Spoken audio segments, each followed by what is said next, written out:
Mga kaing for today's video, so grabe mga kaing no, gadamgo na sa tawag ka ng duha ka bitin, as in duha yun siya nga dagko kayo. So akong damgo mga kaing, clear yun kaayo ang duha ka bitin nga dagko kay lawas, no, murag, siguro murag ako ang bukton, siguro murag kaning diarin ako ba, ani ka dagko. So usa siya ka baksan or python, ang bitin, so wala siya kamandag, wala siya venom.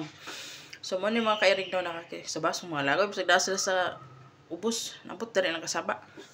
So mo to mga kairig no nga ang isa daw ka bitin dili daw siya mamaak. Dayon ang isa ka bitin kay agresibo siya. Ako aman siyang gunitan kay ako ang say porp di na ako ma-remember kung ano ako siyang gigunitan. Basta ako siyang gigunitan kay agresibo lagi siya. So paggunit na ko niya mga kairing kani mismo nga kamot kay wala gyud siya kanang clear kay sa kong memory. Wala nga kamot mga kairing. Gipaak daw niya ikadaghan. So ikadaghan daw niya gipaak. So ako daw kamot kani daw diari daghan daw kay ning buslot nga pinaakan niya kanang sa ngipon sa bitin. Kay diri kay sige daw ning anak paak sa bitin. Dayon mga kairing na ana daw ko nga okay ra kung paakon kay wala man na siya wala man na siya venom kay non-venomous man ang kanang python or baksan sa bana. Basta wala siya venom. So mao to mga kairing na realize na ko nga adto nga damgo na mga tao, daghang mga tao. Pero di na ko sila ma-remember kung si kinsa sila. Basta na sa mga tao na mga bay, laki. Basta na mga tao mga kairing din na remember na ko siya murag something gabi. Oo, gabi. Ang clear jud kay sa akong memory is ang bitin nga duha ka buok. Nga dagko. So mao gyud to nga ang isa agresibo, ang isa dili. So mao to nga na-realize na ko nga every time mga kairing nga magdamgo kog bitin na gyud na something na mga away nako or na ako'y makaaway or na ako'y na something mga misunderstanding bitaw ta sa mga tao sa tong palibot or sa mga tao nga wala sa tong palibot, sa family ba ka friends ba ka sa mga kasilinganan ba ka or diri social media something yun na.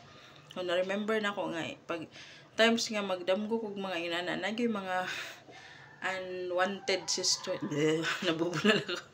Nagyoy mga sitwasyon na kanang di ta ganahan ba nga mahitabo pero mahitabo gyud siya. Ana gyud every time nga magdamgo kog bitin. So nagdamgo ko 2 days na gikan ko nagdamgo 2 days na gikan ko nagdamgo. Dayon. Sige ko gunahuna unsa ka nga panghitabo ang maabot na pod nga kuan kay every time basta magdamgo jud ko mao gyud na siya. Nagyud na siya may tabo ba nga kay makaaway, na kay something basta nga na ba. So hopefully no wala this time. Kay murag 2 times or 3 times so sa kadaghan ako gadam kog mga ana nga nagyoy mga paghitabo ba nga dili bitaw nimo malikayan. So mao to ingon gud sila na pag magdamgo daw kag bitin na daw mga traidor sa imong palibot or mga tao sa imong palibot nga ganahi sa imuha, awayon ka or siraan ka or unsa ba na diha. Na daw ingon ana. So ako po na siyang na-prove nga kapila ko gadamgo na gyud nga ana makaaway ko or awayon ko magay nga na ba na mga panghitabo yun nga di ka ganahan may tabo pero may tabo gud siya. So hopefully this time nga dili may tabo mga kairing no kay murag kapoy pud kasi pangaway. Kapoy bu guys tubag-tubag anang tao bitaw nga wala ambag sa imong kinabuhi charot. So mo ni mga kairing no nga kamo ingana ba mo. Basta kanang murag nakuan lang ko ba na stress ko ganaw na unsa naman pud ni ha ya kapila mo ko gadamgo mga bitin mga kairing bisan nagdamgo kay kog times nga daghan kay kobra nga gaana jud ba daghan kay kobra pero wala jud ko paaka no dahil nagdamgo pud kog times nga damgo pud ko one time nga naay dako kay kobra as in dako kay kobra kanang siguro banakon siya kay kusog kay siya mugukod sa imuha ba na poy time nga gadamgo ko ana dako kay siya nga banakon dayon gigukod daw ko kalsada. Dayon pag gukod daw niya nako kay di kusog man siya mukuan hunong lang kog dagan. Pag hunong daw na kog dagan ni atubang daw ko sa iya din ako daw giana iyang ulo. So wala daw ko napaaki kay nagunitan ako iyang ulo. dayon ako siyang gilabay. Sumuto nga wala jud ko na paaki kubra to ha sa ako ang damgo. Pero kahinay hinuon nga baksan nan mo so paakan ko sa ako ang damgo. So wako kabalog unsay nagpaabot sa tuwa ni ugma or sunod ugma no. Or hopefully nga wala no. Kigiahak. Di ba? Kay napoy time nga katong gadamgo sad ko, nga bitin gyapon to siya.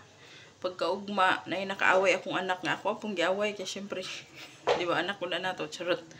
So puli karon mga kaire nga wala na pud tayo kay kapoy na sad ko no.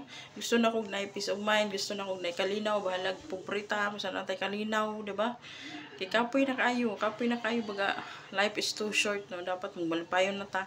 Pero usahay man gud pag nasubraan na bitaw na tumban na gyud ta, mamaak pud ta ay lisod pud. So wala mga kairing. Ambot lang. Ingani bisad mo. Hoy.